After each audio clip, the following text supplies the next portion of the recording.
Barack Obama recently compared himself to Aaron Rodgers in a GQ interview by Bill Simmons, being asked if he's like Greg Popovich. President Obama responded with this: or maybe Aaron Rodgers in the pocket, in the sense of you can't be distracted by what's around you. You've got to be looking downfield. And I think that's a quality that I have, not getting flustered in what's around me. Here's Rodgers' response to the Prez. I know that's probably tough for him because he's a big Bear fan.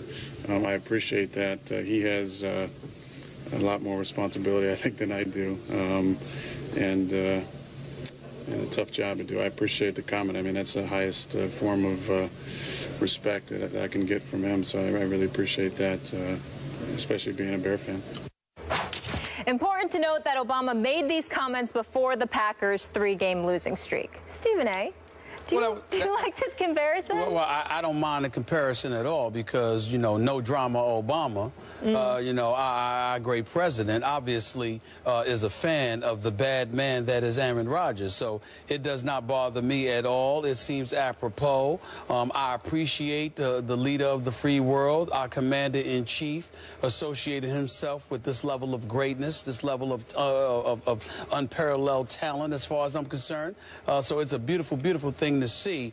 I will acknowledge, however, that I'm glad we emphasized that this comment was made, what was it, weeks ago? When was the date? When was the date? All I know is it was before the 3-game skid. It was before the 3-game skid because Aaron Rodgers, you know, obviously, you know, on a more serious note, our president did seem to get a bit perturbed at some, some questions that were being thrown his way in the aftermath of what happened in Paris last night because of his comments prior to that about ISIS. It was October 5th, to be exact. Exactly. So, I mean, he did seem as cool at that particular moment in time, but we understand that those are obviously dire circumstances. Of course. And our heart goes out to all of those people. But on a lighter note, outside of that, prior to last week, those comments are more than apropos.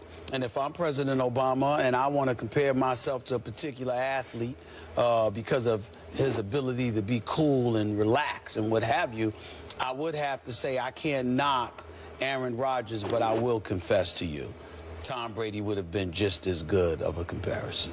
Oh, you would? Oh, you would concede that. He blew the Prez off, though. Wow. So I would concede that, but you can't use Tom Brady because Tom Brady was very, very disrespectful and blasphemous in blowing off our president when the New England Patriots were being celebrated at the White House. So I'm glad that the president didn't mention him because he isn't worthy of being mentioned by the president after doing something like that. You sure it wasn't that Tom Brady was condemned in the court of public opinion as a liar and cheater? The president didn't do that. Yeah. The president didn't. He did no such thing. From a PR standpoint. Well, I'm just saying. But you know, you showed up when George W. Bush was the president, you know, on more than one occasion to celebrate your championship. The president summons you. You show respect the office. Fair. The office. Okay. Respect the office. All right, I got it. Yes. Now, allow me to say that I have issues with this analogy on 2 levels. And first, I'm going to do it from a Chicago perspective because I remind you, I did work in Chicago as a columnist for the Tribune. I covered the Chicago Bears. My brother owns and operates Obama's favorite restaurant in Chicago. Okay. Okay, so Obama's a Chicago guy. Is that fair to say? He's a Chicago guy. You're not going to tell me you should have mentioned Cutler, are you? You're not going to say that? Oh, okay.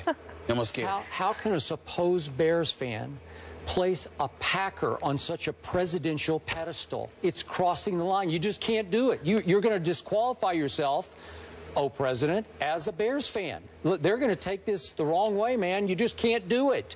You cannot go there. Do you understand the depth of the rivalry between Chicago and Green Bay? I understand. It's historical. I understand what it used to be before Cutler arrived. Well, it still is. Trust me. Okay. The Bears fans take it very seriously, more seriously than any other rivalry in Chicago is Green Bay, Chicago. Bears, Packers. So I was shocked that he would go there, and Aaron acknowledged it. He said, gee, as a Bears fan, I'm honored by this, that even as a Bears fan, you would include me in this. That's a blunder on his part, on Obama's part, if you're a Bears fan. How can you do that to the Bears? Want me to tell you how you could do it?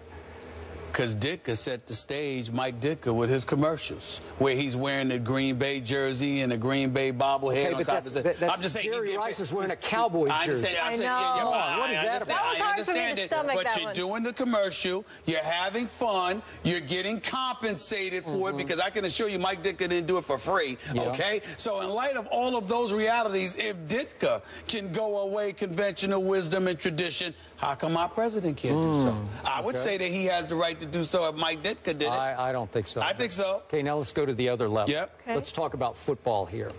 Let's talk about, I'm wondering if our president is now cringing over the remarks that he made on October 5th.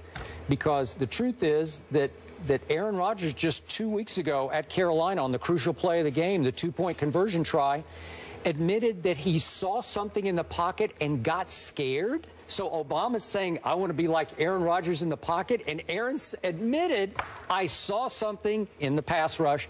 I got scared. And he failed to see Randall Cobb break wide open for an easy little pitch and catch touchdown in the end zone to, I think that was to tie the game. And you're saying to me, now you're comparing yourself to an Aaron Rodgers who's become highly flustered in the pocket. He's lost his poise. He's lost his confidence. He's become antsy. He's become iffy in the pocket. I don't even recognize the guy anymore. So he's everything that Obama would not want to compare himself to, because Obama is none of the above. He is extremely Obama, no drama Obama, cool under fire. So I like the original idea of the analogy to Aaron Rodgers, but this guy is a disaster right now, so Obama has to be regretting that he made this analogy back in October. I think he's got bigger fish to fry right now. I think he's got a lot of bigger fish to fry, number one. Number two, every president is deemed disastrous at some point in time for a moment, because obviously you can't please everybody, okay? So we all understand that. Number three, and more importantly, I think the president would have no problem with using the analogy that he used as it pertains to Aaron Rodgers. Aaron Rodgers got over 30,000 yards passing. He's still got about a decade left in this game. He hasn't He's talking about cool under fire. It's not talking about stats. No, listen. He has not had a quarterback rating of less than 103 in the last 5 years. The QBR is consistently up there.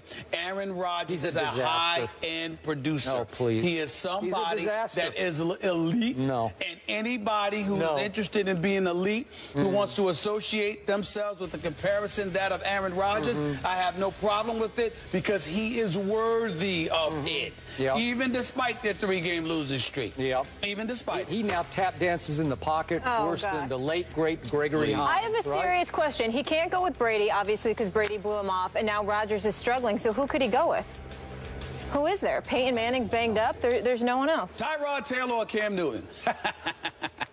Cam Newton. All right. Cam Newton. You can go with Cam Newton. We'll leave it at that. He can go with Cam Newton. The bigger the moment, the more he shines. Okay. He can do that. It's Tom Brady, and we all know it. It's the only way to fly. We can't acknowledge that. We can't acknowledge that. Tom Brady TV12 for life. snubbed the president of the United States. He took so many trips. Could you blame him? It was like his 10th very trip un-American. there. Very un-American. He's not the only one. I think RG3 did it one time, too. I mean, it's very un-American. I don't like that.